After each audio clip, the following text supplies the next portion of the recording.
आज Doubtnut app download करें। Doubtnut पर अपने सभी गणित, रसायन विज्ञान, भौतिक विज्ञान और जीव विज्ञान के डाउट्स का करो सफाया। बस प्रश्न की फोटो खींचो, एक ही प्रश्न को क्रॉप करो और तुरंत वीडियो सोल्यूशन पाओ। अभी डाउनलोड करें। नमस्कार दोस्तों, स्वागत करता हूं आप सभी का। आपका प्रश्न कार्बोलैमिन अभिक्रिया का समीकरण दीजिए। ठीक है, तो आइए हम अपने प्रश्न के उत्तर को समझते हैं। ठीक है, और इसको जो है एक रासायनिक समीकरण के द्वारा जो है स्पष्ट करते हैं। ठीक है, तो यहाँ पर हमसे क्या पूछ रहा है, कार्बोलैमिन अभिक्रिया। कार्बोलैमिन अभिक्रिया, ठीक है ना। तो ये जो हमारी कार्बोलैमिन अभिक्रिया है, ये हमारी कुछ इस प्रकार से परिभाषित होती है कि जब हम प्राथमिक एमिनो की अभिक्रिया क्लोरोफॉर्म तथा कास्टिक पोटास के साथ कराते हैं तो उसके फलस्वरूप हमें यहाँ पर आइसोसाइनाइड प्राप्त होते हैं, जिसे हम कार्बिल एमीन कहते हैं। और ये जो अभिक्रिया है ये हमारी कार्बिल एमीन अभिक्रिया कहलाती है। ठीक है, तो इसको पहले हम लिख लेते हैं, फिर इसके पश्चात इसका जो है रासायनिक समीकरण देखते हैं और अपने उत्तर को स्पष्ट करते हैं। ठीक है, तो प्राथमिक एमिनो की अभिक्रिया क्लोरोफॉर्म तथा कास्टिक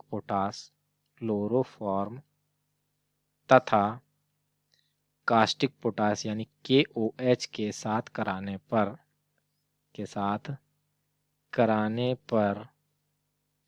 ठीक है ना, आइसोसाइनाइड प्राप्त होते हैं। आइसोसाइनाइड, ठीक है ना, आइसोसाइनाइड प्राप्त होते हैं, जिसे कार्बिल एमीन भी कहते हैं। कार्बिल एमीन भी कहते हैं। ठीक है, तथा अभिक्रिया कार्बिलैमिन अभिक्रिया कहलाती है। ठीक है ना, तथा अभिक्रिया कार्बिलैमिन अभिक्रिया कहलाती है। ठीक है, तो इस प्रकार से जो है ये हमारी जो है कार्बिलैमिन अभिक्रिया जो है परिभाषित होती है। ठीक है, तो अब इसकी जो है हम यहाँ पर जो है एक जो है सामान्य समीकरण देख लेते हैं। ठीक है, यानी जनरल समीकरण देख लेते हैं और उसके साथ जो है अपने प्रश्न के उत्तर को पूर्ण करते हैं। जैसे कि कहा हमने प्राथमिक एमीन, तो ये जो NH2 इस प्रकार से जब हम लिखते हैं तो ये हमारी प्राथमिक एमीन को प्रदर्शित करती है। ठीक है, जब नाइट्रोजन की एक संयोजकता केवल दूसरे कार्बन से पूर्ण होती है तो ये हमारी प्राथमिक एमीन कहलाती है। ठीक है, यहाँ पर ये R जो होता है ये हमारी एल्काइल श्रेणी होती है। ठीक है, ये क्या है, हमारी एल्काइल श्रेणी है, जिसमें हमारा आता है मिथाइल, इथाइल, प्रोपाइल, ब्यूटाइल इत्यादि आते हैं हमारे। ठीक है, ये हमारी श्रेणी के सदस्य होते हैं।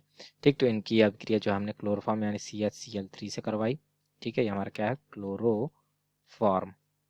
ठीक है, तथा कास्टिक पोटास यानी KOH के साथ करवाई, तो इसके फलस्वरूप हमें यहाँ पर जो है वे आइसोसाइनाइड यानी RNC प्राप्त होते हैं। ठीक है, आइसोसाइनाइड। ठीक है, ये आइसोसाइनाइड प्राप्त होते हैं, जिसे हम कार्बिल एमीन कहते हैं। और ये जो अभिक्रिया है ये हमारी कार्बिल एमीन अभिक्रिया कहलाती है। ठीक है, तो यहाँ पर जो है वे अभिक्रिया में जो है 3 अणु जो है ये पोटेशियम के भाग लेते हैं। ठीक है, तो ये तीनों में क्लोरीन परमाणु से मिलकर के जो है 3KCl बना करके निकल जाते हैं। अब ये 3 OH जो है यहाँ से निकलते हैं। ठीक है, और यहाँ से 2 हाइड्रोजन लेते हैं और ये जो है ये इस हाइड्रोजन को लेते हैं, तो 3 अणु जो है ये हमारे जल के बना करके निकल जाते हैं। ठीक, तो अब यहाँ पर बचा क्या, RN और ये C। ठीक है, तो इस प्रकार से हमारा आइसोसाइनाइड हमें प्राप्त हो जाता है और इस अभिक्रिया को जो है हम कार्बिल एमीन अभिक्रिया कहते हैं। ठीक है, तो इसी के साथ जो है ये हमारे प्रश्न का उत्तर पूर्ण होता है। आशा करता हूँ आप सभी को उत्तर समझ में आया होगा। धन्यवाद। कक्षा 6 से 12वीं से लेकर नीट, IIT, JEE वो एडवांस के लेवल तक 1 करोड़ से ज्यादा छात्रों का भरोसा। आज ही डाउनलोड करें डाउटनेट ऐप या व्हाट्सएप करें अपने सारे डाउट्स 8400 400 400 पर।